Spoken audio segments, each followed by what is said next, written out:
Hello, welcome, and thank you for joining us on this edition of News 2. I'm Sandra Gomansing, and our top story: the Department of Planning and Natural Resources is continuing to investigate the source of an odor that disrupted neighboring businesses last week and this week. So far, the agency has not been able to pinpoint the source of the problem.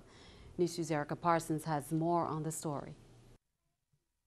Frederiksted Health Center was back in full swing Wednesday after having to close its doors Friday afternoon and again Tuesday morning because of a foul odor. A couple of the staff actually were affected with the vomiting.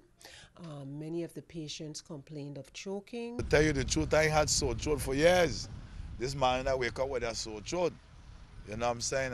And I can't see no other reason why I get a sore throat other than smelling that foul scent, you know. That terrible smell brought the fire department's hazmat team and the Department of Planning and Natural Resources out to investigate. DPNR, the fire services, waste management came out and did various testing.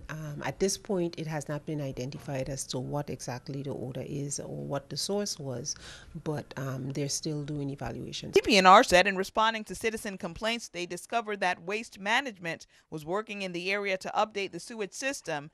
In a press statement, waste management officials acknowledged there was a manhole overflow Monday, but that problem was resolved by Tuesday afternoon and had little impact to the area, and it wouldn't explain the initial smell experienced on Friday. Residents in the area say Tuesday's smell was chemical in nature and not like the sewage smell they've been dealing with for years. That had nothing to do with the sewer problem that we have here for years, you know. Matter of fact, we know the odor so good, we even know when the smell gonna come because you have an overflow of the sewer going into the ocean. It was a strong chemical, it had to be a chemical of some sort. It was a chemical odor, a smell that we don't know. You know, it's a smell that we couldn't identify or nothing. The recurring smell has so far been inconsistent, and health clinic officials are working with DPNR to help isolate the problem. For residents, it's a case they hope that can be resolved quickly. If it comes from a company, we need to know because they're affecting us, and that company need to make sure the people have some kind of mask for the face when situations like that happen. That's what government officials that's responsible for that should be telling the people them by now, because they had to come from some large entity for it to come all the way down Frederiksted and affect the people all LaGrange, Wim, Campo Rico. Erica Parsons, News 2. The DPNR officials said in a statement they will continue to monitor the situation and update the public as information becomes known.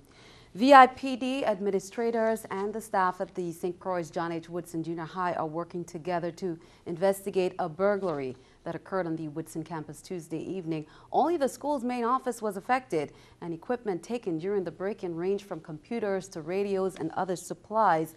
Woodson Principal Von Hewitt said Wednesday morning that no classrooms were broken into and that the school is operating normally, and we will have more information as it becomes available. Traffic Investigation Bureau officers on St. Thomas are investigating a pedestrian accident that occurred with a student on October 8th.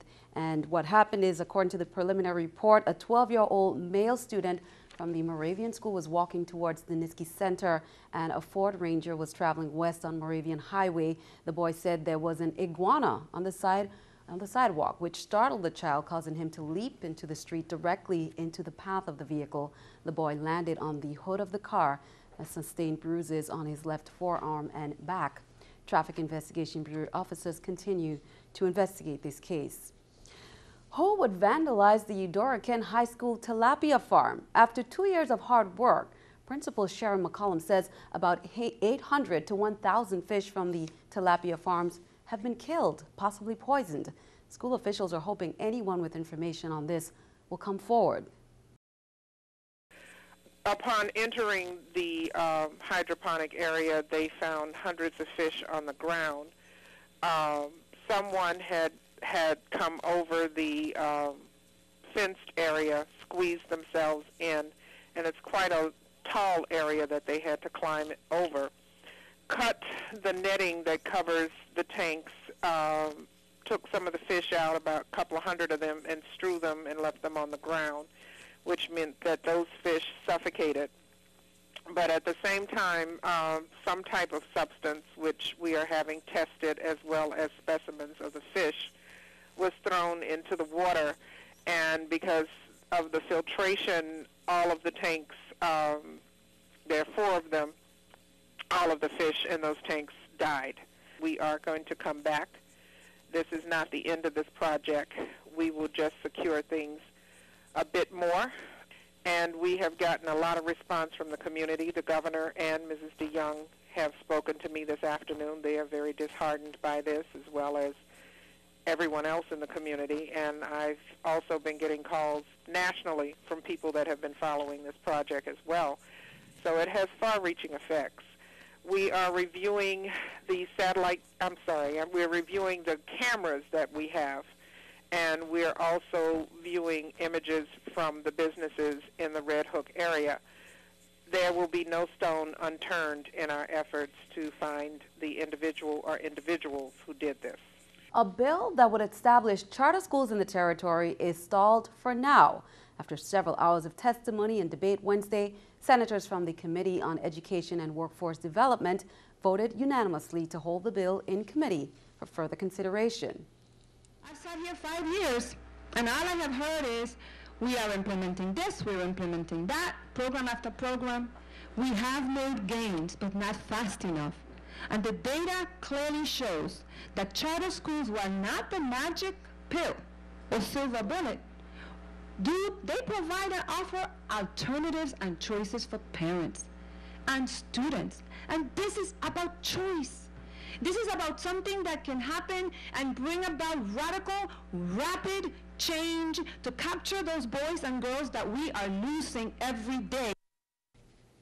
In other news, it's day 9 of the partial government shutdown and only 8 days away from the U.S. defaulting on its debt. And House Republicans and the president are still locked in a stalemate.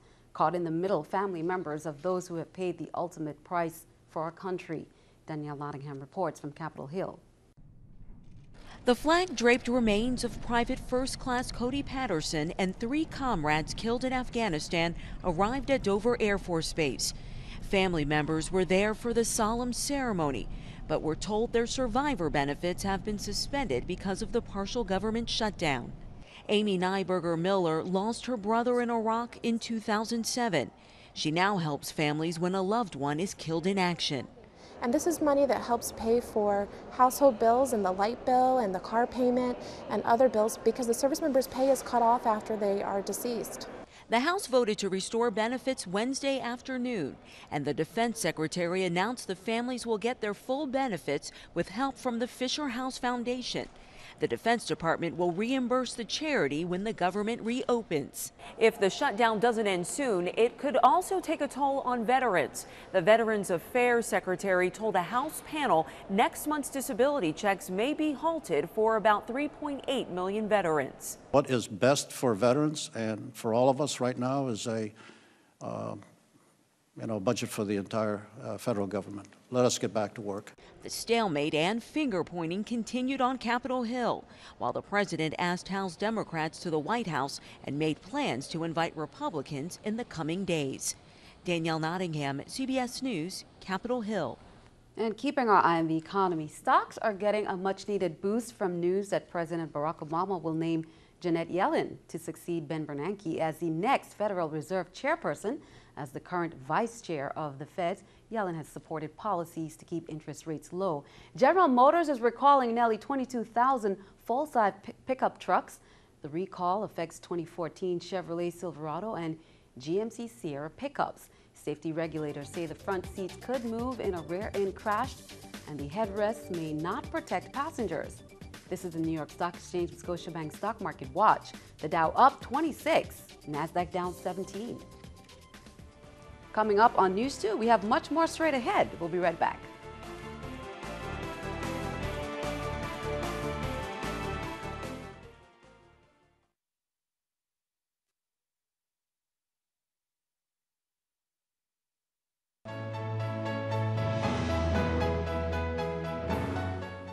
Well, in addition to Fire Prevention Week, the fire department hosted their annual jamboree at the Randall Doc James Racetrack. Hundreds of students were in attendance and had the opportunity to view the firefighters' demonstrations on fire safety. This year's jamboree focused on the prevention of kitchen fires, and the students were able to get a first-hand view of the fire service workers in action. So we'll be demonstrating to the audience today on stuff to do to prevent kitchen fires, and if a fire do occur, what should they do and who should they call. We also have 3 skits today where we'll be showing where the fire service will be taking care of an unresponsive patient. We'll have a rescue. A worker went down on the roof and he needs help. We'll have 2 drums over there on fire. We'll have 2 firefighters, 2 to 3 firefighters getting dressed to continue to show the training that we have to work, that the dressing time is less than 2 minutes before you go out on an emergency. Furloughed workers from the National Guard are back to work after being sent home when the federal government shut down partially on October 1st. The National Guard recalled 128 furloughed civilian employees under the Pay Our Military Act. That act allows the Department of Defense to pay military personnel and defense civilian employees. The Guard's non-exempted employees and federally reimbursed employees are still furloughed, however. VI Adjutant General Major General Rivera said in a statement that he regrets having to furlough employees and hopes the budget impasse gets resolved in a timely manner. There are resources available to assist service members and beneficiaries during this period, and officials urge those affected to contact the VI National Guard's Family Program. Well, many of us know that Hassel Island was originally a peninsula with a narrow isthmus between the peninsula and the area now known as Frenchtown, St. Thomas. But did you know the U.S. Navy established a naval station on the island, which remained in operation until 1932? Well, these are just some of what you will learn during the premiere of Hassel Island, a history, a historical St. Thomas Historical Trust film. Well, I began probably about 2 years ago. Just assembling things, just knowing that I was going to be asked to do this film, and so I just started assembling images and whatever obscure quotes I could find written about the islands. And we will have more on that film and what the Historical Trust has in store. Well, researchers have identified 2 genes that increase the risk of developing eating disorders and why living near an airport could be dangerous for older people. Vanita Nair takes a look at today's top health stories. The near constant sound of loud airplanes puts older people at greater risk for heart problems, according to a Harvard study. Researchers looked at data from 6 million elderly people with cardiovascular disease. They found residents in neighborhoods near airports were admitted to the hospital for heart issues at a rate 3.5% higher than other zip codes. Noise has been shown to cause stress reactions and increased blood pressure, which are risk factors for heart disease. Researchers say they've discovered 2 genes that increase the risk of developing anorexia and bulimia. The eating disorders run in families, so scientists from the University of Iowa and University of Texas studied 2 families with a total of 16 affected relatives. Researchers hope identifying the genes will lead to better treatments. Scientists in California say they found a better way to differentiate teenagers with attention deficit hyperactivity disorder, also known as ADHD. They say the brainwaves of teens who are unable to pay attention are very different than the brainwaves of teens who are hyperactive or impulsive. They say this is the first time doctors can clearly see subcategories within the ADHD diagnosis. Those are some of today's top health stories. Vanita Nair, CBS News, New York. And in some lighter news, so you think you can dance? Are you a fan? Well, a VI-style version is underway. 35 to 40 young ladies are trying out for a 14-slot dance team, the Hawkettes. They will be part of the CAHS marching band. The young ladies from CAHS have been training for weeks, and now it's showtime. Who will be selected?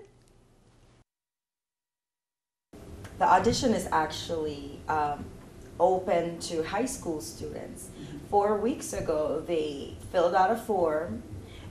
Once you fill out the form and you do the technical classes, you are able to audition. You can't just walk in and audition. meaning that I have to start from basics in ballet, jazz, and hip hop. So I basically trained them for that 4 weeks. After that, the audition that we're doing, which is on Thursday 4 to 7 in the gymnasium, $2 admission fee for students and faculty of Shalimaya High School. And if we have outsiders that want to come to the, the audition, they can. It's $4 for outsiders. And looking forward to see the new team. Well, stick around. Your News2 AccuWeather forecast is coming up next.